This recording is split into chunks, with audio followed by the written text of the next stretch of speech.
Manang Helena, sigaw ni Rafael habang mabilis na naglakad papunta sa quarter ng mga tauhan niya.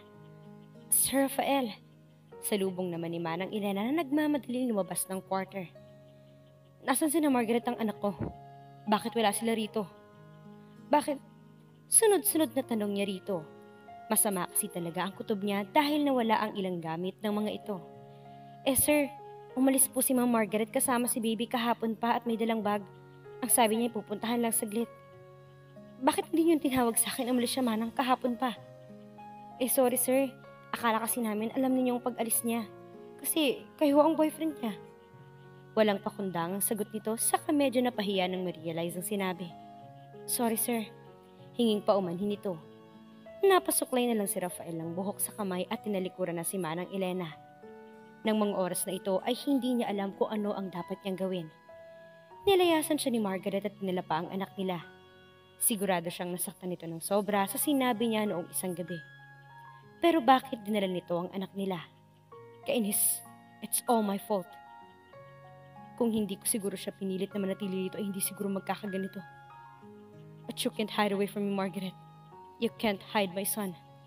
Bulong niya sa hangin habang nilabas ang cellphone mula sa bulsa ng pantalon at tinawagan ang numero ni Margaret, ngunit unattended ito. Nagdial naman siya ng ibang numero. Hello Edwin pare, may pagagawa uli ako sa'yo. Diretsyong sabi niya sa kaibigan. Anytime pare, ano yun? Sagot ni Edwin sa kabilang linya. Umalis si Margaret kahapon sa bahay dalang anak ko kahapon pa. Please, find her ASAP. Pakiusap niya rito. Ito lang ang maaasahan niyong maghanap sa dalaga. Isa pa, alam nito ang sikreto niya kaya kampante siyang lapitan nito at hinga ng tulong. Masama na yan pare. Hindi na umubrang gandang lalaki mo dahil nilayasan ka ng babae mo. Natatawang biro nito. Huwag mo na akong biruin dahil wala ako sa mood. Masungit na saad niya. Pare, aminin mo na kasi na hanggang ngayon hindi ka pa rin marunong manligaw. Ginanahan pa rin sa panunokso si Edwin na ikinarita niya. Tigilan mo na ako. Tulungan mo na lang ako hanapin ng babaeng yun. At ang anak ko sa lalong madaling panahon. Bay na may gagawin pa ako. Alam niya, saka ini-off na ng tawag. Lumapit siya sa minibar at nagsali ng alak sa baso. Umiinom siya ng alak para pakalmahin ang mainit na ulo niya. Hindi niya alam kung ano ang gagawin at kung saan hahanapin ang anak niya at si Margaret. Pinuksan niya ang social media at tiningnan kung online ba ito, ngunit active 20-hour August na ito. Nakailang dial na siya sa numero nito ngunit hindi pa rin siya makontak. Iyon ang isa sa ikinagalit niya kay Margaret dahil kung may problema ito ay gusto pa nitong tumbo at magtago kaysa pag-usapan ng problema. Ang mas nakakagalit ay hindi niya ito makontak. Wala siyang magagawa kundi maghintay kung kailan ito makita at makausap. Halos 3 araw na ang nakalipas ngunit hindi pa rin nahanap si Margaret at ang anak niya. Halos mahibang na siya sa paghahanap sa mga ito. Halos hindi na nga siya natutulog o hindi lang talaga siya makatulog sa kaiisip sa mga ito. Ang kaibigan niyang si Alejandro na magaling sa trabaho nito ay nahihirapan din sa paghahanap o siguro magaling lang talagang magtago si Margaret. Imposibleng nakalabas ito ng bansa dahil hindi nito basta-bastang mailalabas ang anak niya without his consent. Inayos niya ang boxing gloves sa 2 kamay saka nag-umpisa na siyang suntukin ang nakalambitin na malaking punching bag. Pinagsusuntok niya ito hanggang sa napagod siya. Gusto niyang ilabas sa pamamagitan ng pagsuntok ang lahat ng frustration niya sa sarili at kay Margaret. I'll make you pay for this, Margaret. Bulong ni Rafael habang patuloy sa pagsuntok ng malakas sa punching bag. Hingal na siya habang ang pawis ay tumutulo sa kanyang katawan. Kawawa naman ang punching bag dahil muntik nang masira sa lakas ng suntok mo. Wika ni Isabel na pumasok sa kanilang mini-gym sa likod ng bahagi ng kanilang bahay. Hindi siya sumagot at ipinagpatuloy ang pagsuntok sa punching bag hanggang mapagod. Iho, Rafael, sabihin mo nga sa akin kung anong problema mo. Ilang araw ka nang mukhang may malaking problema at heto ka nakababad sa gym na parang gusto mo nang sirain ang punching bag dito. Ano bang problema? Nag-aalalang tanong ng kanyang ina sa kanya. Ang ina niya ay laging nandyan para sa kanya kahit na malaki na siya. Solong anak kasi siya kaya medyo spoiled siya dito. Kaya kahit itago niya ang problema niya, malalaman at malalaman talaga nito kalaunan at hindi ito magdadalawang isip na tulungan siya. Pero iba ngayon, very personal ang problema niya. Wala ma, pagsisinungaling niya. Ako ba'y pinaglilihiman mo na ngayon ha, Rafael? Kilala kita kaya alam ko kung kailan ka nagsisinungaling. May pagtatampo nitong sabi. Napahugot siya ng hininga sa kasinabi sa ina ang problema. Umalis si Margaret nilalang bata ma. Anya na parang may bitig sa lalamunan na pilit tinatanggal. Gaano na ba talaga kagusto na umalis at hindi siya makapagpaalam sa'yo? Nagunan siya kagusto makasamang lalaki niya kaya umalis na siya. Pero bakit isinama niya pa ang bata? Anong sabi mo? Anong lalaki? Halos pasigaw na tanong ni Rafael. Well, narinig ko siyang may kausap sa cellphone nung nandun ako. Kaya tinulungan ko siyang sabihin sa'yo na gusto na niyang umalis. Ang hindi ko lang magets ay bakit isinama pa niya ang anak mo. Halos magtagis na ang mga ngipin ni Rafael sa galit.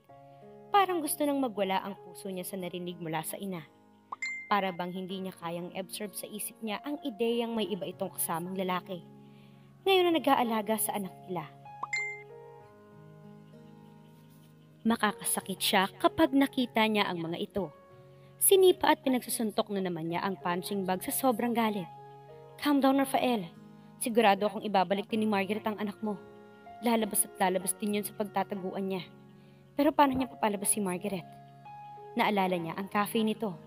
May gumuhit na maliit na pag-asa sa kanyang labi. Nobody dares to mess with me, Margaret, except you. You must pay for this. Sa isip-isip niya habang patuloy na sinusuntok ang punching bag. Tama na yan, anak. Hayaan mo tutulungan kitang mahanap ang apo ko. Pero ipangako mo sa akin na pababayaan mo si Margaret sa buhay niya. Huwag mo na siyang guluhin. Respeto na lang bilang ina ng anak mo. E mabigat naman siguro siyang dahilan kung bakit dinali ang anak mo. I don't know, Mom. I don't know. Anong I don't know? Pabayaan mo na siya. Tapos ng kontrata ninyo. Hayaan mo siyang magpakasaya kasamang bubuin niyang pamilya. No way. Singhal ni Rafael at sinipa ng malakas ng punching bag na ikinaputol ng lubi dito at nahulog sa sahig. Why are you acting like this, Rafael? Hindi ka ba inaamin sa akin? Mahal mo ba si Margaret? Hindi niya sinagot ang kanyang ina but deep inside his heart, he knows how much he loves that woman. Parang alam na rin ito ang sagot dahil silence means yes. And what kept you silence about your feelings toward her all this time? Anak, kahit sobrang gwapo mo, kapag hindi mo pinaalam ang nararamdaman mo sa isang babae, maghahanap yun ng iba kasi akala niya walang katumbas ang nararamdaman niya sa'yo. Takot kasi ako mag-commit, Mom. Baka hindi ko mapanindigan. Napakaamot siya sa batok na parang nahihiya pang mag-open up sa ina. Takot ka ng commitment pero takot ka ring iwanan? Kung mahal mo talaga, wala kang kinatatakutang suungin at isugal lahat ng meron ka. Dahil doon ka masaya kapag kasama mo siya. You don't have to commit but just let know how much you love her at that moment. Pero ang pagpapakasal isang commitment. Nasa iyo ng desisyon kung gusto mo pakasalan ng babaeng mahal mo. In that way, madali lang siyang maagaw ng iba sa'yo. Makakasakit ako pag nangyari yun. Relax, tutulungan kitang mahanap si Margaret ang anak mo. Sabihin mo lang sa akin ang plano. Nakangiting sabi ng ina niya. Medyo naibsa naman ang bigat na dinadala ng puso ni Rafael dahil sa pag-uusap ng kanyang ina. Love you, Mom. Love you too, son. Umayos ka dyan dahil ipahanda ko ng tanghalian natin. Wika nito at tumalikod na. Ngiti lang isinagot niya at tinanggal ang boxing gloves sa mga kamay.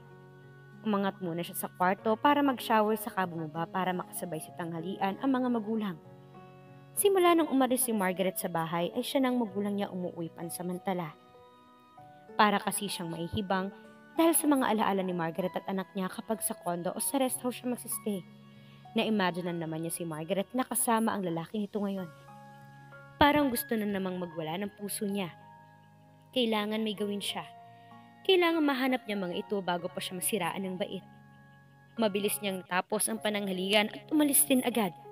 Dumiretso sa cafe ni Margaret kasama ang isang abogado at tinawagan niya at pinaliwanag rito ang mga dapat gawin. Naabutan niya ang kapatid nitong si Miguel na naglalaro ng Mobile Legends sa isang tabi. Wala masyadong customer na mga oras na yon. Tinawag niya si Miguel at ang manager ng cafe. Ang mga ito ang kukontak kay Margaret at ipapaalam dito ang problema. Sana lang makontak ng mga ito. Good afternoon. I'm Attorney Montales. My client, Mr. Montemayor, will file criminal charges tomorrow against Margaret Cruz for kidnapping his son. Kung di niya ibalik hanggang bukas ang anak niya, makakasuhan at makukulong si Miss Cruz. Paliwanag ng abogado niya. Hindi po magagawa ng ate ko yung binibintang ninyo sa kanya, sir. Hindi po ganun ang ate ko.